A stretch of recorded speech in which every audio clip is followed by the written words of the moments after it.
We are rolling. Okay, give me a 5, middle plate.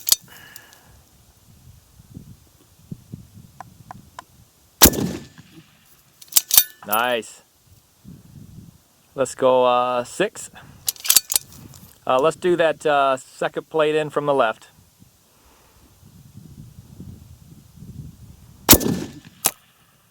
Oh. Just off the edge. Top edge? I'd say just off the left edge. Impact. Let's do 7. Go for the middle plate. Middle plate? Yep. That looked like it was on the bottom right corner. Okay. Let's try 8. Let's go the far left plate.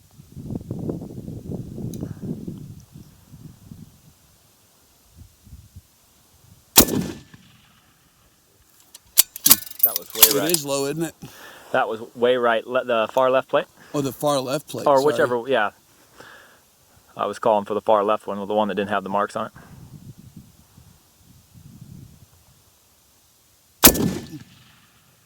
Oh, that was a dead center hit. Okay. I was shooting at something different, I think. Okay. 9, let's go middle plate.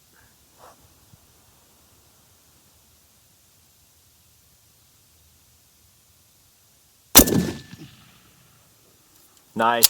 That looked like a bottom right corner of that one. Mm-hmm. And then let's try for the 1,000. Let's do the middle plate on the 1,000.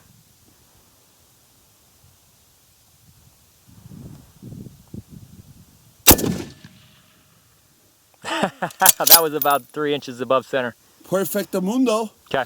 This is like evil. This That should is be evil. illegal.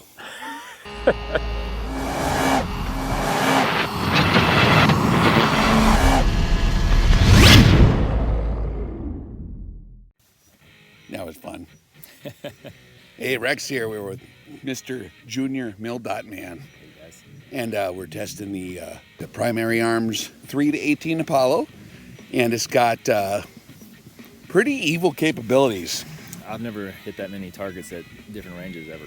Yeah, without having to adjust and Without just having like to adjust, yeah. Yeah, it's pretty easy, man. Even with that swirling wind, when you were shooting, it got really, really windy. Sure. And them wind hold off dots, man, you just kind of, Yep. you have aiming points, 5, 10, whatever miles an hour you need, and pretty easy. Yeah, you just reference like from closer ranges as you work your way out. You just reference off the last hold for the next yardage for your wind. So. Mm-hmm. Yeah. So what do you think, man? The thing is very easy. Honestly, like I was grinning after we started shooting. I was smiling. Now, in my opinion, the features on the scope, the 3 to 18 power is nice. I like the. It's not like a heavy scope that's hard to manage. It's not overly big. It's 30 millimeter main tube. It's affordable. If it was me building, I don't know if I'd go with the big target turrets on there, because you're not going to be twirling on them things. I'm using a reticle. You know what I mean? Set it, forget so yeah, set it and forget it. So if I would ever redesign it, I would have turret caps and just normal turrets. Yeah. And plus, on scopes like that, you're not going to have the exact precise tracking that you're going to have on a scope designed to be dialed up and down. But the reticle is like it covers you. Redonkulously, incredibly efficient and easy to run. And just like that was our first time really shooting that thing like that with a lot of targets. And those aren't even IPSCs, those are way smaller. Yeah, like 18-inch circles. Yeah, they're just 18-inch circles, and easy money, dude. Good job, man. Good job. That was awesome. All right, guys, we're taking a look at the primary arms 3 to 18 by 50 first focal plane ACSS-Apollo scope, okay? This is their silver series, and this is something that a lot of folks have been very curious about. This one is set up for the 6.5 Creedmoor and other similarly loaded cartridges. We actually used a 260 Remington, loaded down just a little bit to match the Creedmoor reticle, and this thing was very, very intuitive and easy to run. I think, of course, as usual, the main goal in this optic is the actual reticle itself. You don't really need to use the turrets at all. This scope is set up to where you get a good solid zero at 100 yards, and you simply range the target using the reticle, either using the mill system, which is a universal system. There's a lot of features we'll show you there in a second. or using the auto ranging brackets, okay? Now, if you put the feet of the target on the horizontal stadia, just to the right of the center aiming point, the chevron there, you will see above that a series of numbered marks. And if you put the feet on that horizontal stadia, and the top of the head will reach one of those marks. That's your distance to the target in yards. You got from 400 to 1,000 yards where you can automatically range that target immediately using stadiometric ranging. No need for laser, no need for batteries, extra equipment to wrestle. You don't have to take your eye off the target. You're always looking at it in the scope. You're ready to shoot within half a second of ranging it, and it's a very intuitive system to use. This is something that the other ACSS reticles, of course, offer, and it's a very, very universal system. If you also look, you will have mil ranging marks, and we'll go over those in a minute. But if you look at the ballistic drop compensation capabilities of this reticle, this one is actually calibrated very, very well. This is set up for 2,000-foot elevation. Our test range was at 1,947 feet, which lined up very well with the reticle. And if you look at the actual ballistic drop compensation marks in this reticle, you're going to see that it's very, very intuitive to use. It's dreadfully obvious exactly how this thing works. They get smaller as you get farther away. Simply the bracket the target in the appropriate mark that fits the target and go ahead and engage. It also has your wind hold-off dots off to the side. You have 4 different hold-off points. They're in 5-mile-per-hour increments. So you got 5, 10, 15, and 20-mile-an-hour wind values, which is something that we actually found to be very useful. When we were using this on the range, the elevation of our range was 1,947 feet, which is very comparable to the 2,000-foot elevation this particular reticle was set up for. And we actually found that with the fishtailing crosswind, which was very strong and very switchy, that we actually got pretty much all that real estate used on those wind hold-off marks. And it's nice to have a good 20-mile-an-hour value in the other increments in between. It's way better than guessing. It gives you an aiming point. It gives you a point of reference to know where to hold off for your windage. Windage is pretty much the main cause of misses for most long-range shooters outside getting the distance to the target incorrect. No lasers, no need to squirrel around, look through your notes, no need to do the mil formula. However, this reticle does give you those precise mil ranging capabilities as well. If you are trying to make an estimation to a target reference point or a different dimension target, does give you those precise milling marks. If you look at the center of the reticle, next to the chevron, which is a very, very precise aiming point, you're going to get a very, very good zero using that chevron. Immediately around the chevron, you're going to see that you have an area that's a little bit more clean than the rest of the reticle.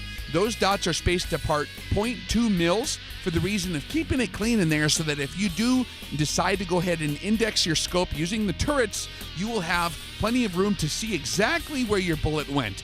You're not going to miss the splash, you're not going to miss where that impact was, and you'll be able to make those wind calls or that adjustment if you need to make a second round shot, okay? And so it's leaving that real estate clean for target observation. Now, if you go adjacent to that area, you're going to find that you have 10th mil increment marks, okay? Those are basically staggered in such a way to where it's very easy to get a very precise mil reading on the target. And where that comes in handy is for ranging targets at long range of known dimension. You simply take the inches of the target, how many inches tall or wide that target is, times the constant 27.77, and you divide that by however many mils tall it is. You have to be very accurate in order for that to be a viable system to use, so it's nice to have 10th mil increments available to help you measure those targets, okay? And so that's a very good feature as well. All in all, this reticle, in my opinion, is super effective. It doesn't matter how much duress you're under, how much fatigue, how much stress. This is something that's not really going to confuse you. You can train someone to use it in 1 or 2 or 3 minutes, okay? It's very easy to use.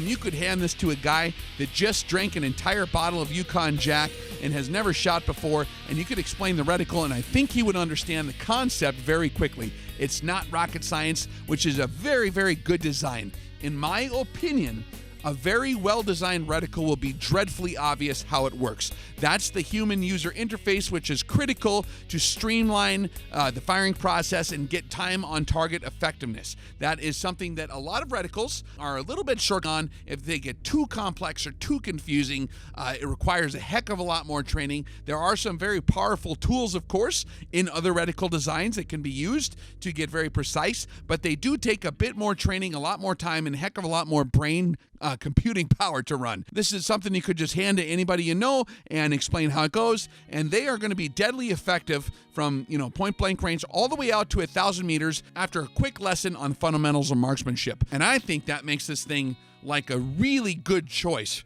for people that are looking for something that is perfect for very quick target acquisition under duress for tactical situations. Looking at the other features of the scope, you do have exposed target turret style knobs. You can get dialed in. It's very easy to go ahead and set those up. Obviously, in this price range, looking at the turrets, you're not going to have the same precision that you're going to have in a Schmidt & Bender PM2, but the tracking of the scope was reliable. It did go to the same spot every time. It did hold at 0 just fine. So you do have the target turrets. It does have an external parallax on the left-hand side so that you can get your parallax set properly. And this scope also does have that first focal plane reticle, which means that you can zoom in or out, and no matter what power you're on, that reticle will work on all different magnification powers. So that's another thing you don't have to worry about getting confused about. Also, the coolest thing about this reticle, guys, is it's like very affordable. You don't have to spend $1 million. Few $100, couple $100, whatever. And if you look at my Facebook page, you will see the Rex Reviews Facebook page. We usually provide links to these different scopes. So if you want to get a good deal on shipping, or if you want, sometimes they offer you like free rings or mounts, and that's a very good added value. They'll offer you a little bit better deal. That's something that I have secured from Primary Arms for anybody who wants to go ahead and get one of these. Go ahead on my YouTube page, and it helps support the channel as well. But all in all, if you got a 6.5 Creedmoor or a similar cartridge, you can custom tailor any cartridge in that general category to match this reticle very well for your atmospheric conditions, okay? Of course, you're going to have a slight amount of muzzle velocity variation and things like that. That's relatively easy to correct for once you get all the big stuff taken care of. If you have your gravitational drop figured out and you have your wind figured out, those minor atmospheric adjustments are not that hard to do on the fly with a little bit of science information. You can still get very, very precise. You simply add a couple clicks here, minus a couple clicks there as the atmosphere varies, and you're going to get most of your target squared away with your distance, your ranging, and your wind hold-offs just immediately looking through the reticle. It minimizes the amount of procedural jargon you have to fight your way through in order to get on target, and I think this is a great way to go. All right, guys, we'll catch you on the flip side. Hope you enjoyed it.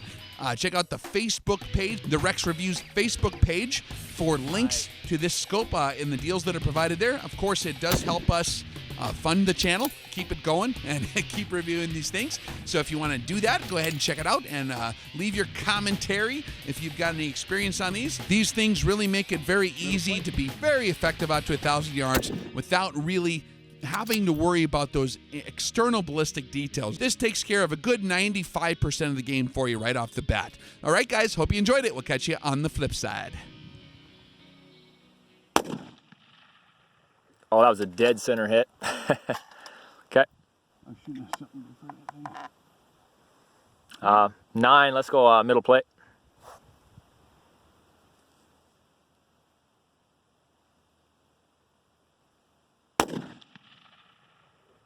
Nice. That looked like a bottom right corner of that one. Mm-hmm. And then let's try for the 1,000. Let's do the middle plate on the 1,000.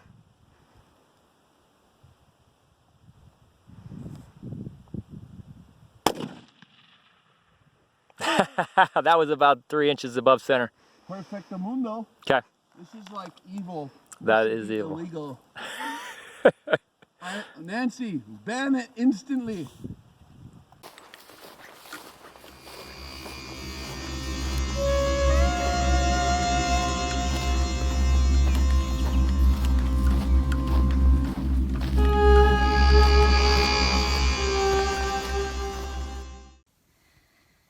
Howdy guys, Rex here. This is very nice to meet you. It's an honor to have you checking out rexdefense.com. We provide a lot of different training, a lot of different courses of fire, and a lot of different perspectives for precision marksmen of all different flavors. We have a whole wide spectrum of different things that we include in our training, and I kind of want to give you an idea of our general point of aim and where we're coming from so that you can know what to expect if you take course from us, and if we're honored with your presence to be able to hang out with you guys. I grew up with the mindset that the legacy of American rifle marksmanship was something that was like solid gold and had to be passed on. It was for that reason For a number of years, I dedicated quite a lot of time to making sure that I provided a lot of supplemental education, reviews, instructionals, science lessons, engineering lessons, and all that stuff concerning long-range precision shooting to try to reinvigorate the culture in the United States for my generation. Also, so that, once we get a little bit older, we can pass it on to the next generation. I think that is something that helps preserve the liberty of the country and is just something that refines and hones one's own personal discipline in many ways, besides putting food on the table and having a good time. It's a practical skill set. There is, of course, many other ways you can have fun with it. You can get competitive with it. There's a lot of different angles. But really, if you consider field marksmanship, it's kind of a different ballgame. What you're going to have in real life is a whole set of less than ideal conditions. And that's the focus of Rex Defense, is equipping you with all the tools and all the knowledge you're going to need to actually be able to execute all your fundamentals of marksmanship and the entire strategy needed to make an effective, time on target effective, first round hit on your target at the max capable range that your rifle can go. That's our objective. Now, is that easy to do right off the bat? No, it does require a bit of training. I've been shooting for years and we all still miss targets. But the reality is, it's a skill set that continuously, the more you sharpen it, the more you hone it, the more you practice with it, the more you refine, the more you're going to learn. And I learned a long time ago, my father always told me that the more you listen, the more you learn. And I've had the blessing of many different mentors along my walk in life that have taught me many different things from many different areas on the entire spectrum of practical field marksmanship, whether that be the tactical field, the military field, or the hunting, or the competitive shooting. There's all kinds of stuff to be learned from all those different areas. And so at Rex Defense, we try to do a multi-dimensional approach where we take the best out of all those different fields and apply them in such a way to where you can be a field expedient, long-range precision shooter that is viable in the field. That means you can actually take your rifle out into the bush in non-perfect conditions and be very, very effective with it. And you can be a full-grown, totally competent precision rifleman. And that's our end game at Rex Defense. We start off, of course, with classroom seminar, talking about the strategy, the science behind it, kind of the base level information that you need to know ahead of time to make your intelligent equipment decisions based on your application. We do look at everything according to what application you're going to do. We do realize that there are multiple applications where people want to shoot. Some guys are into competitive shooting, some guys are into tactical shooting, and there's different equipment sets and different preferences.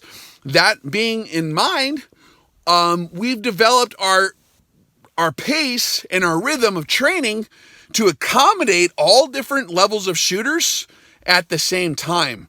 So if you're like a brand new shooter and this is totally new to you, don't worry about it. That's what we're here for. I remember what it was like to be a brand new shooter when I was 4 years old with my father, and he gave me my first lesson on the fundamentals of marksmanship, and I never stopped learning ever since. I'm still learning at the same pace today because I still keep listening and keep finding new people to teach me new tricks. So we're here for you if you're brand new. If you're an experienced shooter, we can go into infinite levels of detail of all those things we've learned over the years, really honing it and refining it further and further and further and getting the excellence you're looking for. There's so much detail in this craft. It's really exciting when you get into it, how far you can get into the details in terms of internal ballistics, how to manage the weapon effectively, different strategies, different ways to, make sure that you're going to be viable in the field, redundant systems of backing up your information in terms of your ballistics. There's just so many things that come into this game that we'd love to share with you. And if you give us a chance, we'd love to hang out with you. And we do have a lot of fun. We don't try to be tough guys. We don't need to be tough guys. We're all relatively secure in where we're at with the gifts that God's given us. So don't worry about that deal. Don't be shy to come hang out, shake our hand. And even if you just want to visit or observe, You're more than welcome to come train with us at any pace that you'd like to participate in, whether that be consultation, observation, or participation in the courses. And so we're excited to have you here. And if you have any questions about any of the courses, do check out the materials we have. We have some different reviews. We have lots of videos on a YouTube channel that we'll have a link to below this video that you can check out if you want to see our style of review, or if you want to see some of the examples of what it looks like to do what we do at the training courses. We have a lot of fun. And so we're honored to have you here, and we look forward to meeting you in the near future, guys. Thanks again for checking out Rex Defense, and we'll catch you around the campfire.